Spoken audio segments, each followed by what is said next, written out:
Session को, पूरे के पूरे सेशन को समाप्त कर देंगे। अब हम अगले सेशन में बात करेंगे वैद्युत विभव के बारे में, यानी अगला चैप्टर वैद्युत विभव गॉस होगा। की प्रमेय, वैद्युत फ्लक्स और गॉस की प्रमेय के बारे में हमने चर्चा किया था। अब हम इस सेशन में चर्चा करने वाले हैं गॉस के नियम के अनुप्रयोगों के बारे में चर्चा करेंगे, एप्लीकेशंस ऑफ गॉस लॉ। ठीक है, गॉस के एप्लीकेशंस के बारे में बात करते हैं। जैसा कि पहला एप्लीकेशन है, पहला जो है अनुप्रयोग है, उसके बारे में हम चर्चा करने वाले हैं। पहला अनुप्रयोग जिसे हम कहते हैं अनंत लंबाई के एक समान सीधे तार के निकट वैद्युत क्षेत्र की तीव्रता का व्यंजक सत्यापित करना है। जैसा कि हमने एक कोई खोखला गॉसियन पृष्ठ लिया है और उसके अंदर एक अनंत लंबाई का कोई चालक तार रख दिया है, जिस पर उपस्थित आवेश क्या है, प्लस है, यानी पॉजिटिव चार्ज है। उस पर कैसा आवेश उपस्थित है, धन आवेश उपस्थित है। तो हमें ये समझना है या इसकी थ्योरी क्या होगी। सर्वप्रथम एक एल लंबाई का एक गॉसी पृष्ठ लेते हैं, उसके अंदर एक अनंत लंबाई का चालक तार लेते हैं। चालक तार में उपस्थित आवेश धन आवेशित है, यानी चालक तार धन आवेशित है। चालक तार के आर लंबाई पर या आर दूरी पर स्थिर बिंदु पी है। ठीक है, कितनी दूरी पर, आर मीटर की दूरी पर स्थिर बिंदु P है, जहां पर हमें वैद्युत क्षेत्र की तीव्रता ज्ञात करनी है। फिर से एक बात समझना, सर्वप्रथम एक बेलनाकार गॉसी पृष्ठ लेते हैं, उसके आंतरिक भाग में एक अनंत लंबाई का चालक तार रखते हैं। चालक तार में उपस्थित धन आवेश या चालक तार में धन आवेश उपस्थित रहता है। चालक तार से आर मीटर की दूरी पर स्थिर बिंदु P है, जहां पर हमें वैद्युत क्षेत्र की तीव्रता ज्ञात करनी है। इतनी थ्योरी लिख लोगे अपने मन से। भैया थ्योरी लिखना सीखो और कॉपी पेन लेकर बैठो, याद रखना, कॉपी पेन लेकर बैठो और सारी चीजें नोट डाउन करते रहो। हम जो है पीडीएफ हो सकेगा तो दे देंगे, नहीं तो कोई जरूरी नहीं है। बात को समझना बिल्कुल ध्यान से। यहाँ पर हमें बात को समझनी है, पहले भी हमने बताया था, मुश्किल ही मानो। ठीक है, तो हम यहाँ पर चूंकि हमने बताया था रेखीय आवेश घनत्व, बताया था कि नहीं बताया था, क्या बोला था, रेखीय आवेश घनत्व। इसके पहले चैप्टर में जो है दूसरे जो पार्ट्स में था, ये थर्ड पार्ट्स है। जैसा कि दूसरे पार्ट्स में बताया था रेखीय आवेश घनत्व, क्या, रेखीय आवेश घनत्व। तो रेखीय आवेश घनत्व बराबर क्या फार्मूला था, लैम्डा इज इक्वल टू क्या था, क्यू अपान एल, था कि नहीं था। इतनी सबको बात क्लियर है कि नहीं क्लियर है। क्या था, Q is equal lambda is equal to क्या, क्यू अपान एल, ये था कि नहीं था। अब भैया देखना क्यू बराबर यदि यहां से निकाले तो क्यू बराबर क्या निकलेगा, लैम्डा एल निकलेगा। इसको हमने दे दिया समीकरण 1। अब चूंकि हम जानते हैं कि वैद्युत फ्लक्स, ठीक है, वैद्युत फ्लक्स के लिए क्या फार्मूला बताया गया था, तो चूंकि वैद्युत फ्लक्स के लिए फार्मूला क्या था, पहले सेशन में बताया था, तो phi E is equal to क्या था, इंटीग्रेशन, ठीक है, ए के अकॉर्डिंग है, ठीक है, ए के अकॉर्डिंग करें तो इंटीग्रेशन क्या हो जाएगा, ई डी ए, क्या था, ई डी ए, था कि नहीं था, ई डॉट डी ए। अब देखो ध्यान देना, इसका यदि हम समाकलन करते हैं तो phi E is equal to, यहाँ पर ई बाहर निकल आएगा और डी ए का समाकलन होगा। ठीक है, यहाँ जीरो अनंत से यहाँ तक हमने ए इसको मान लिया। ठीक है, तो ए पर इसको समाकलन कराते हैं तो हम चूंकि हम जानते हैं कि क्षेत्रफल, ठीक है, चूंकि हम जानते हैं कि इसका क्षेत्रफल जो होगा वो कितना होगा, इसका क्षेत्रफल होगा 2 पाई आर एल, क्या होगा, 2 पाई आर एल। क्यों भैया, क्योंकि हम जानते हैं कि इस बेलनाकार पृष्ठ का क्षेत्रफल, या बेलन का क्षेत्रफल क्या होता है, 2 पाई आर एल। ठीक है, तो क्या होता है 2 पाई आर एल। ठीक है, बात समझना बिल्कुल ध्यान से सारी चीजें। सारी चीजें क्लियर हो जाएंगी। ठीक है, तो इतनी बात सबको क्लियर हुई कि नहीं क्लियर हुई? 2 पाई आर एल, आर ये हो गए और एल ये हो गए। ठीक है, तो यहाँ पर रख देते हैं पाई ई इज इक्वल टू ई, और इसके स्थान पर 2 पाई आर एल लिख दिया। कोई दिक्कत है यहाँ तक? इसको हमने डाल दिया समीकरण सेकेंड। क्या डाल दिया? समीकरण सेकेंड। अब देखो, चूंकि हम जानते हैं कि गॉस की प्रमेय, क्या भैया? गॉस की प्रमेय, गॉस की प्रमेय क्या होती है? तो हमने पढ़ा है गॉस की प्रमेय phi E is equal to क्या होता है? Q upon epsilon naught. ठीक है, अब देखो भैया ध्यान देना, एक बात समझना, समीकरण एक से समीकरण इसको हमने 3 दे दिया, तो यहां लिखेंगे समीकरण एक से समीकरण थर्ड में मान रखने पर, थर्ड में मान रखने पर, तो रख देते हैं रखने पर, तो मान रखो भैया, यहां से रखो, तो Q is equal to lambda L यहां रख देते हैं, तो phi E is equal to क्या हो जाएगा? Lambda L upon epsilon naught. इतनी बात क्लियर हुई? इसे हमने डाल दिया समीकरण 4, इसे हमने क्या डाल दिया? समीकरण 4। अब देखो ध्यान देना, समीकरण 2 व 4, क्या समीकरण ऐसे लिखो, समीकरण 2 का मान समीकरण 4 में रखने पर, क्या समीकरण 2 का मान समीकरण 4 में रखने पर तो रख देते हैं भैया समीकरण, इसका मान कितना है? ई 2 पाई आर एल। ठीक है, रख देते हैं इसकी जगह पर रखेंगे, इसकी चूंकि इसका मान इतना है, तो हम रख देते हैं यहाँ पर ई 2 पाई आर और L is equal to lambda L upon epsilon naught. देखो ध्यान देना भैया, एल से एल कैंसिल हो जाएगा, तो यहाँ बचेगा क्या? ई इज इक्वल टू, इसको हमने यहाँ मल्टीप्लाई में उधर जाएगा, डिवाइड में हो जाएगा, तो क्या लिख सकते हैं? 1/2 पाई आर, ऐसे लिख देते 2 पाई एप्सिलॉन नॉट, और यहाँ पर लेमडा अपान क्या हो जाएगा? लेमडा अपान आर हो जाएगा। ध्यान देना भैया, यहाँ पर यदि यार हम ऊपर व नीचे 2 का गुणा करा दें, कितने का? 2 का गुणा करा दें, तो बनेगा क्या? E is equal to 1/4 pi epsilon naught 2 lambda upon R. ठीक है, अब ये हुआ, ये हमारा सत्यापित हो गया। ठीक है, ये हमारा क्या हो गया? सत्यापित हो गया। इसे हम चाहें तो वेक्टर रूप में यदि लिखना चाहें, तो वेक्टर रूप में हम लिखेंगे क्या? वेक्टर। ठीक है, वेक्टर रूप में लिखना है तो इसे हम क्या लिख सकते हैं? E vector is equal to 1/4 pi epsilon naught 2 lambda upon R, तो इसमें आर जो होगा आर कैप, तो ये हमारा वेक्टर रूप हो गया। क्या भैया?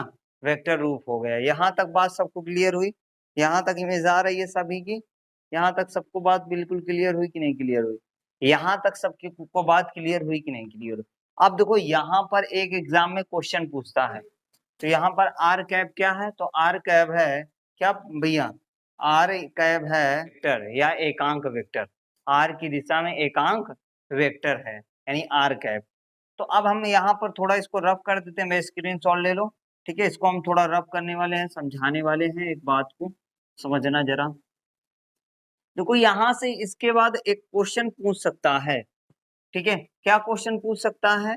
कि यहाँ ये आर है और ये वैद्युत क्षेत्र की तीव्रता ई है। ठीक है, आर और वी, सॉरी, आर और ई में क्या संबंध होता है? तो भैया आर और ई एक दूसरे के व्युत्क्रमानुपाती होते हैं। आर और ई एक दूसरे के व्युत्क्रमानुपाती होते हैं, अर्थात ई का मान यदि बढ़ाएंगे तो ये घट जाएगा, इसका मान बढ़ाएंगे तो ये घट जाएगा। ठीक है, बात समझना, दोनों एक दूसरे के उल्टा होते हैं।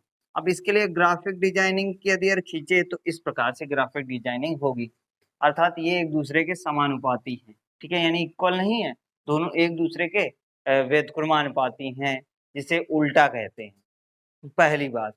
दूसरी बात, यहाँ एक क्वेश्चन पूछ सकता है। क्वेश्चन क्या पूछ सकता है? कि ई और आर, यानी ई क्या है? ई है क्या? वैद्युत क्षेत्र की तीव्रता, यानी सरल यानी रेखीय आवेश की रेखीय आवेश की क्या है बेटा, वैद्युत क्षेत्र की तीव्रता, और रेखीय आवेश से दूरी।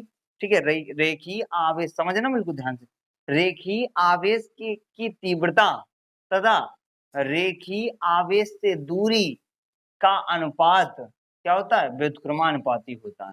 क्या होता है, व्युत्क्रमानुपाती, यानी उल्टा होता है। ठीक है, इतनी बात क्लियर हुई। आई होप यहाँ तक क्लियर हुआ होगा। यदि क्लियर हुआ है तो चैनल को लाइक कीजिए, सब्सक्राइब कीजिए और दोस्तों के साथ में शेयर कीजिए। मिलते हैं अगले वीडियो में, तब तक के लिए जय हिंद। कारण अचालक चादर के कारण वैद्युत क्षेत्र की तीव्रता के व्यंजक के बारे में चर्चा करेंगे। जैसा कि ये गॉस के नियम के अनुप्रयोगों का दूसरा दूसरा नंबर है। जैसा कि पहला नंबर हमने पिछले सेशन में क्लियर करवाया था, और यहाँ पर हम गॉस के प्रमेय के अनुप्रयोग का दूसरा पहलू की बात करते हैं, दूसरे एप्लीकेशंस के बारे में बात करते हैं। तो गॉस नामक वैज्ञानिक ने क्या बताया था, जो हमारा नियम बंद पृष्ठ के लिए ही लागू होगा, खुले पृष्ठ के लिए लागू नहीं होगा। अब यहाँ हम बात करते हैं, हमने कोई अचालक चादर लिया है, अचालक चादर के मध्य में एक कोई बेलनाकार पृष्ठ रखा है। बेलनाकार पृष्ठ को हम गॉसियन या गॉसियन पृष्ठ या गॉसियन बेलन भी हम बोल सकते हैं। तो यहाँ हम बात करते हैं, जैसे गॉसियन पृष्ठ एक चालक बेलन है, तो उसके टर्मिनल कितने होंगे, सिरे कितने होंगे, एक ये सिरा होगा और एक ये सिरा होगा और एक ये सिरा होगा, अर्थात टोटल कितने सिरे हुए, 3 सिरे हुए। तीनों सिरों पर जो वैद्युत क्षेत्र है वो समानांतर गुजरेगा, अर्थात क्षेत्रफल तो अलग अलग हो सकता है, लेकिन वैद्युत क्षेत्र जो होगा या वैद्युत क्षेत्र की तीव्रता जो होगी वो एक ही डायरेक्शन यानी समानांतर होंगे। अर्थात इस पर वैद्युत क्षेत्र इधर की ओर हो रहा है, इसका वैद्युत क्षेत्र इधर की ओर हो रहा है, इसका क्षेत्रफल इधर की ओर है, इसका क्षेत्रफल इधर की ओर है। इस पर जो वैद्युत क्षेत्र की तीव्रता या वैद्युत क्षेत्र है वो भी किसी न किसी डायरेक्शन में, या तो इस डायरेक्शन में हो सकता है या तो इस डायरेक्शन में होगा, अभी हम बताएंगे। लेकिन इसका क्षेत्रफल जो होगा ये बाहरी पृष्ठ पर होगा, अर्थात कहने का मतलब ये है क्षेत्रफल और वैद्युत क्षेत्र की तीव्रता के बीच जो कोण बनेगा, यहाँ पर 90 डिग्री कोण बनेगा, यहाँ 0 डिग्री का कोण बनेगा, यहाँ 0 डिग्री का कोण बनेगा।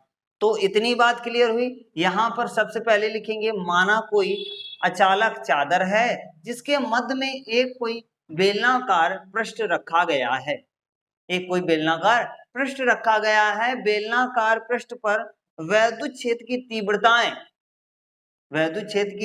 तीव्रताएं क्रमशः बिंदु P तथा P डैश पर मिलती हैं या P डैश पर स्थित हैं, P डैश पर स्थिर हैं।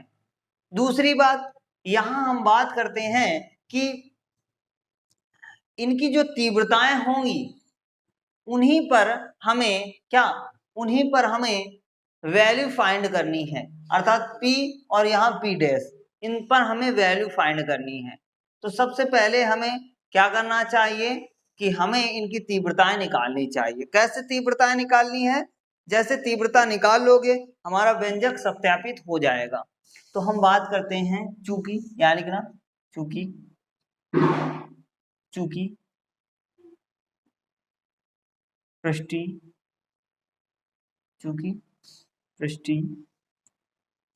आवेश घनत्व, जैसा कि पृष्ठीय आवेश घनत्व के बारे में हमने सेशन में डिटेल में चर्चा की थी, sigma is equal to Q upon A. यहां पर यदि हम क्यू की वैल्यू निकालें तो Q is equal to sigma into A, इसको हमने डाल दिया समीकरण 1। ठीक है, अब देखो यहाँ पृष्ठीय आवेश घनत्व बताया था, एकांक क्षेत्रफल में उपस्थित आवेश की मात्रा को पृष्ठीय आवेश घनत्व कहते हैं, या एकांक क्षेत्रफल में उपस्थित आवेश के मान को क्या कहते हैं, पृष्ठीय आवेश घनत्व कहते हैं। तो हमने यहाँ पर समीकरण 1 डाल दिया, इतनी बात क्लियर हुई। ठीक है, अब चूंकि हम जानते हैं चूंकि वैद्युत फ्लक्स के लिए फार्मूला क्या बताया था, तो वैद्युत फ्लक्स के लिए formula phi E is equal to integration E D A cos, ध्यान देना, E D A cos theta plus, ध्यान देना कॉस थीटा की जगह पर हम क्या लिख सकते हैं 0 डिग्री, 0 डिग्री का कोण आंतरित कर रहा है। इसके बाद integration E D A cos 0 degree, और एक ये पृष्ठ है तो यहाँ पर integration E D A cos 90 degree. देखो क्या हो जाएगा, पाई ई इज इक्वल टू, इसका चूंकि कॉस 0 डिग्री का मान 1 होता है तो यहाँ पर क्या हो जाएगा ई और डी ए कॉस 0 का मान 1, और इंटीग्रेशन ई को हम बाहर निकाल लेते हैं, डी ए का समाकलन और यहाँ पर इसका मान 1 होता है। अब इसको जब हल करेंगे तो इसका मान 0 होगा, तो इसका मान 0 होगा, तो जब मल्टीप्लाई कराओगे क्या हो जाएगा 0 हो जाएगा इसका मान, यानी phi E is equal to E, क्या निकलेगा डी ए से निकालो तो ए निकलेगा, क्या बाहर निकलेगा ए निकलेगा, इससे भी ए बाहर निकलेगा, वो तो 0 हो गया। अब ने हमने क्या किया, phi E is equal to 2e a, समीकरण इसको हमने 2 डाल दिया, ठीक है, समीकरण 2 डाल दिया, चूंकि गॉस की प्रमेय क्या कहती है, गॉस की प्रमेय, गॉस की प्रमेय क्या है भैया, तो phi E is equal to Q upon epsilon naught, ठीक है। अब देखो ध्यान देना बेटा, यहां पर हमने क्या क्यू की जगह पर हम ये मान रख दे तो कोई दिक्कत, तो यहां पर लिखेंगे समीकरण, इसको हमने थर्ड दे दिया, ठीक है, समीकरण थर्ड में क्यू का मान समीकरण 1 से रखने पर तो रख देते हैं 1 से, तो 1 से है क्या, ये है भैया सिग्मा ए, ठीक है, क्या हो जाएगा सिग्मा ए, तो यहां पर क्या हो जाएगा phi E is equal to sigma A upon epsilon naught, इसको डाल दिया हमने समीकरण 4, ठीक है। अब देखो ध्यान देना भैया, समीकरण 2, ध्यान देना समीकरण 2 का मान समीकरण 4 में रखने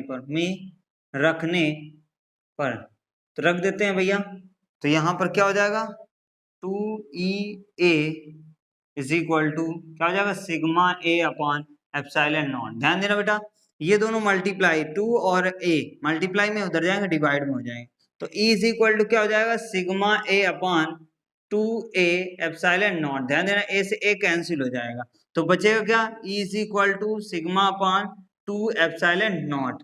लेट्स प्रूव दिस क्वेश्चन, ठीक है, हमने ये सिद्ध कर लिया। तो यहाँ तक आई होप समझ में आया होगा, यदि समझ में आया तो दोस्तों के साथ में शेयर कीजिए, चैनल पर नए हो तो चैनल को सब्सक्राइब कीजिए। तब तक के लिए जय हिंद, वंदे मातरम। जय हिंद साथियों, आज जो है हम चर्चा करेंगे क्लास 12 का फिजिक्स का गॉस के प्रमेय के अनुप्रयोग के बारे में चर्चा करेंगे। जैसा कि गॉस के प्रमेय के अनुप्रयोग का तीसरा लेक्चर है, इस लेक्चर में हम बात करते हैं कि आवेशित चालक के ठीक बाहर वैद्युत क्षेत्र की तीव्रता, यहाँ पर हमें वैद्युत क्षेत्र की तीव्रता ज्ञात करनी है।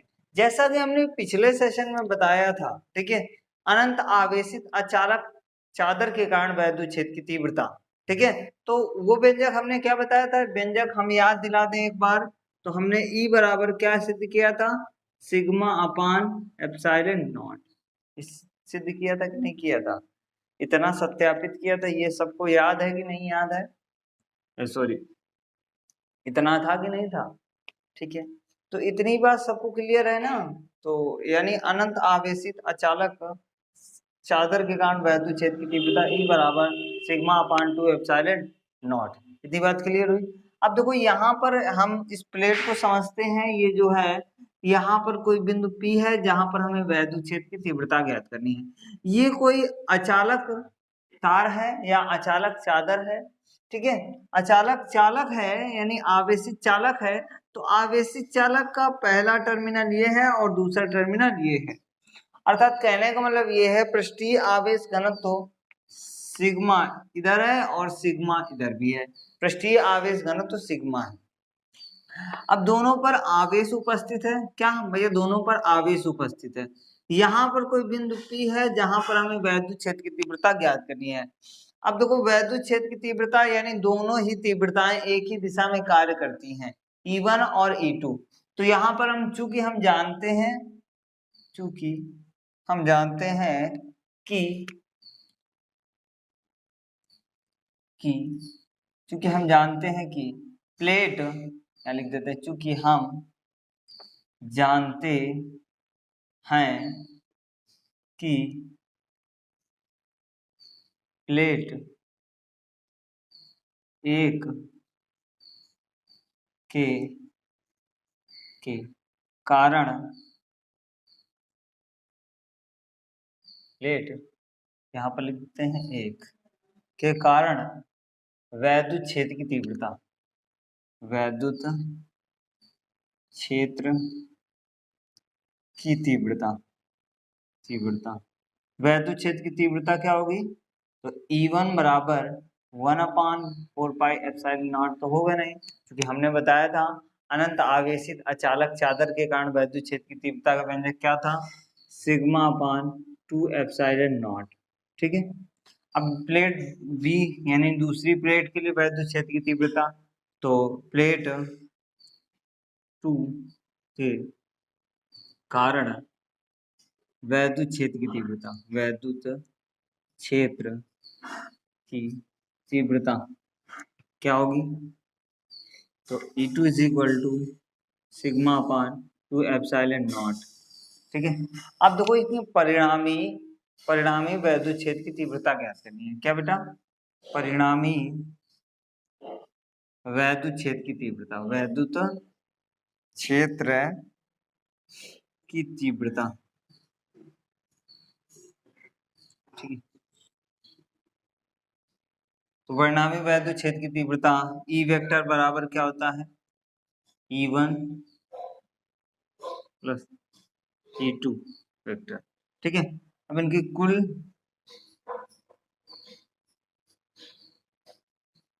क्या लिखते हैं, कुल वैद्युत क्षेत्र। ठीक है। कुल वैद्युत क्षेत्र की तीव्रता क्या होगी, ध्यान देना, यहां पर क्या हो जाएगा, वेक्टर हट जाएगा, E बराबर क्या हो जाएगा, E1 प्लस E2। ठीक। E1 की वैल्यू क्या है, σ/2ε0, E2 की वैल्यू σ/2ε0। तो E यहाँ पर दोनों में रास्ता क्या आ रहा है, 2ε0, तो सिग्मा प्लस सिग्मा = 2σ/2ε0। देखना 2 से 2 कैंसिल, तो E बराबर क्या आ जाएगा, σ/ε0। ये सत्यापित हो गया भैया। ठीक है। तो यहाँ पर थ्योरी थोड़ी क्या लिखनी है, माना कोई अचालक चादर है जिस पर धारा घनत्व सिग्मा है, या दोनों सिरों पर पहला सिरा में धन आवेश है तथा दूसरे सिरे में धन आवेश है। इन दोनों सिरों से के पास में कोई एक बिंदु या इन दोनों सिरों के बाहर कोई बिंदु P है जहां पर हमें वैद्युत क्षेत्र की तीव्रता ज्ञात करनी है। उसके बाद ये हमें लिखना है, प्लेट 1 के कारण वैद्युत क्षेत्र की तीव्रता E1 बराबर σ/2ε0, प्लेट 2 के कारण वैद्युत क्षेत्र की तीव्रता E2 बराबर σ/2ε0। परिणामी वैद्युत क्षेत्र की तीव्रता E वेक्टर = E1 क्या, E1 vector plus E2 vector. कुल विद्युत क्षेत्र की तीव्रता E बराबर E1 प्लस E2। अब देखो E1 की वैल्यू रखो σ/2ε0, E2 की वैल्यू रखो σ/2ε0। इन दोनों का एलसीएम लिया 2ε0, एलसीएम आया तो सिग्मा प्लस सिग्मा, चूंकि जब हर क्या हो बराबर हो तो अंश जुड़ जाते हैं, तो अंश सिग्मा प्लस सिग्मा 2σ/2ε0। 2ε0 से ये इससे मतलब 2 से 2 ये कैंसिल हो जाएगा, E बराबर आएगा σ/ε0। आई होप यहाँ तक समझ में आया होगा, बहुत छोटा सा डेरिवेशन था। ठीक है। तो आई होप समझ में आया होगा, समझ में आया तो दोस्तों के साथ में शेयर कीजिए। चैनल पर नए हैं तो चैनल, आज जो है हम चर्चा करेंगे गॉस के नियम के अनुप्रयोगों का 4th लेक्चर। ठीक है, गॉस के नियम के अनुप्रयोग, हम ये नहीं कह रहे हैं कि ये चैप्टर का है, चैप्टर का ये तो लगभग 6वां वीडियो है। ठीक है, तो यहाँ पर ध्यान से समझना, गॉस के जितने भी अनुप्रयोग हैं बहुत ज्यादा इंपॉर्टेंट है और कई बार एग्जामों में पूछे जा चुके हैं। तो इसलिए गॉस के नियम के अनुप्रयोग जो हैं उनको हमें डिटेल में पढ़ना चाहिए, सही से पढ़ना चाहिए। तो उसके लिए हमने ये जो है अनुप्रयोग का सेशन 4 रखा है, इसके बारे में हम चर्चा करेंगे। जैसा कि ये गॉस के प्रमेय के अनुप्रयोग का नाम है समान पृष्ठ घनत्व की धन तथा ऋण आवेशित समांतर अचालक प्लेटों के बीच व बाहर वैद्युत क्षेत्र। यहाँ पर हमें समझना है कि थ्योरी क्या होगी। माना दो प्लेटें, माना दो समांतर, ठीक है, समांतर बड़ी, दो बड़ी समांतर प्लेटें एक दूसरे के आमने सामने रखी है। क्या थ्योरी क्या लिखेंगे, माना दो प्लेटें, माना क्या, माना दो बड़ी समांतर व लंबी प्लेटें एक दूसरे के आमने सामने रखी, एक दूसरे के आमने सामने रखी हैं। प्लेटों के मध्य में, इन दोनों प्लेटों के मध्य में निर्वात अथवा वायु भरा हुआ है, निर्वात अथवा वायु भरा हुआ है, जिस कारण कोई बिंदु P है जहां पर हमें वैद्युत क्षेत्र की तीव्रता ज्ञात करनी है। जिस कारण कोई बिंदु P है या इन दोनों प्लेटों के मध्य कोई बिंदु P है जिस पर हमें वैद्युत क्षेत्र की तीव्रता ज्ञात करनी है। अब चूंकि हमने एक बात बताई थी कि आवेशित अचालक प्लेट के किसी बिंदु पर या किसी एक बिंदु पर वैद्युत क्षेत्र की तीव्रता का व्यंजक, तो यहां पे लिखेंगे चूंकि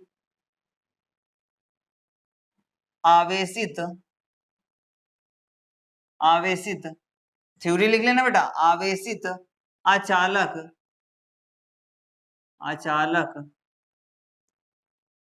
प्लेट के मध्य या बीच कोई बिंदु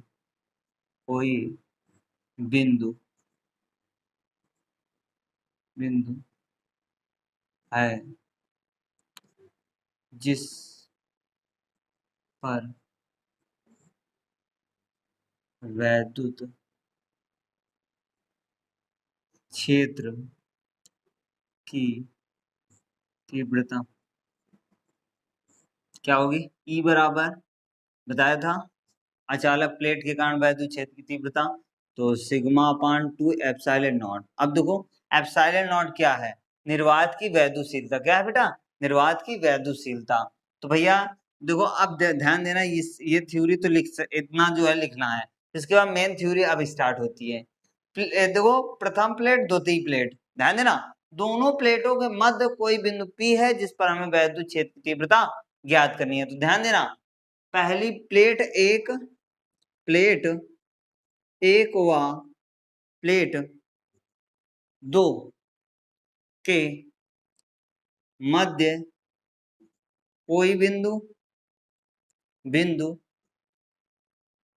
P है, प्लेट एक के कारण बिंदु P पर वैद्युत क्षेत्र की तीव्रता क्या होगा, E1 बराबर सिग्मा अपान 2 एप्सिलॉन नॉट। ठीक, इतनी बात क्लियर हुई। अब देखो ऐसे ही लिखेंगे, प्लेट तथा इसी प्रकार प्लेट दो के कारण बिंदु P पर वैद्युत क्षेत्र की तीव्रता E2 बराबर सिग्मा अपान 2 एप्सिलॉन नॉट। ध्यान देना। अब देखो ये दोनों यानी दोनों E1 E2 एक ही दिशा में है ना, तो एक ही दिशा में होते हैं जब परिणामी निकाला जाता है। परिणामी क्या, परिणामी क्या ऊपर लिख देते हैं, ठीक है। परिणामी वैद्युत क्षेत्र की तीव्रता क्या होगा, E बराबर E1 प्लस E2, ठीक। अब देखो जब दोनों एक ही डायरेक्शन में E1 E2 दोनों एक ही डायरेक्शन में होते हैं तो क्या होता है भैया, जब E1 E2 एक ही डायरेक्शन में होते हैं तो जुड़ जाते हैं। क्या हो जाते हैं, जुड़ जाते हैं। तो इसे हम यदि यार वेक्टर रूप से हटाएं तो क्या लिख सकते हैं, यहां पर लिख देते हैं कुल वैद्युत क्षेत्र की तीव्रता, ठीक है। तो यहां पर E इज इक्वल टू क्या हो जाएगा, E1 प्लस E2। मान रखो भैया E is equal to E1 का मान कितना है, सिग्मा अपान 2 एप्सिलॉन नॉट। कितना है, E बराबर E1 का मान sigma upon 2 epsilon not plus E2 का मान कितना है, sigma upon 2 epsilon, sigma upon 2 epsilon naught, ठीक है, एप्सिलॉन नॉट। तो भैया ध्यान देना E बराबर यहाँ पर जो है हर क्या है, सेम है, तो अंश क्या हो जाएंगे, जुड़ जाएंगे। क्या हो जाएंगे, जुड़ जाएंगे। तो यहाँ पर क्या हो जाएगा, 2 सिग्मा अपान 2 एप्सिलॉन नॉट। ध्यान देना भैया, तो यहाँ 2 से 2 कैंसिल हो जाएगा तो बचेगा क्या, E is equal to sigma upon epsilon naught. ये हमें सत्यापित हमने कर लिया, सिग्मा अपान एप्सिलॉन नॉट, ये हमने सत्यापित किया। अब यहाँ हमें एक बात और समझनी है, इस वो क्या बात है कि ये जो बिंदु P है इन दोनों प्लेटों के बाहर, क्या प्लेट एक व प्लेट दो के बाहर कोई बिंदु P डैश है, P डैश है, P डैश है, उस बिंदु पर कुल, या ऐसे लिखो परिणामी, उस बिंदु पर परिणामी वैद्युत क्षेत्र की तीव्रता तो क्या होगा, E बराबर E1 माइनस, क्योंकि दिशा विपरीत है तो E2। अब रखो भैया, तो यदि यार E1 की वैल्यू रखो sigma upon 2 epsilon not minus sigma upon 2 epsilon not, घटाओगे तो कितना आएगा, 0 आएगा। अर्थात यहाँ पर E की वैल्यू जो आएगी वो E बराबर कितना आएगा, 0 आएगा। तो यहाँ से प्रूव हो गया भैया, यहाँ तक क्लियर हुआ सबका, सबका क्लियर हुआ। क्योंकि यहाँ पर नहीं आया है तो हम इसको जो है यहाँ पर लिख देते हैं। रखो वैल्यू E बराबर E1 की वैल्यू क्या होगी, sigma upon 2 epsilon not, sigma upon 2 epsilon not minus sigma upon 2 epsilon not. ध्यान देना भैया ये दोनों सेम है, इसका आंसर कैंसिल हो जाएंगे तो E बराबर कितना बचेगा, 0। तो E बराबर 0 यहाँ से सत्यापित होगा। यहाँ तक आई होप समझ में आया होगा। यदि समझ में आया तो दोस्तों के साथ में शेयर कीजिए, चैनल पर नए हैं तो चैनल को सब्सक्राइब कीजिए। तब तक के लिए जय हिंद।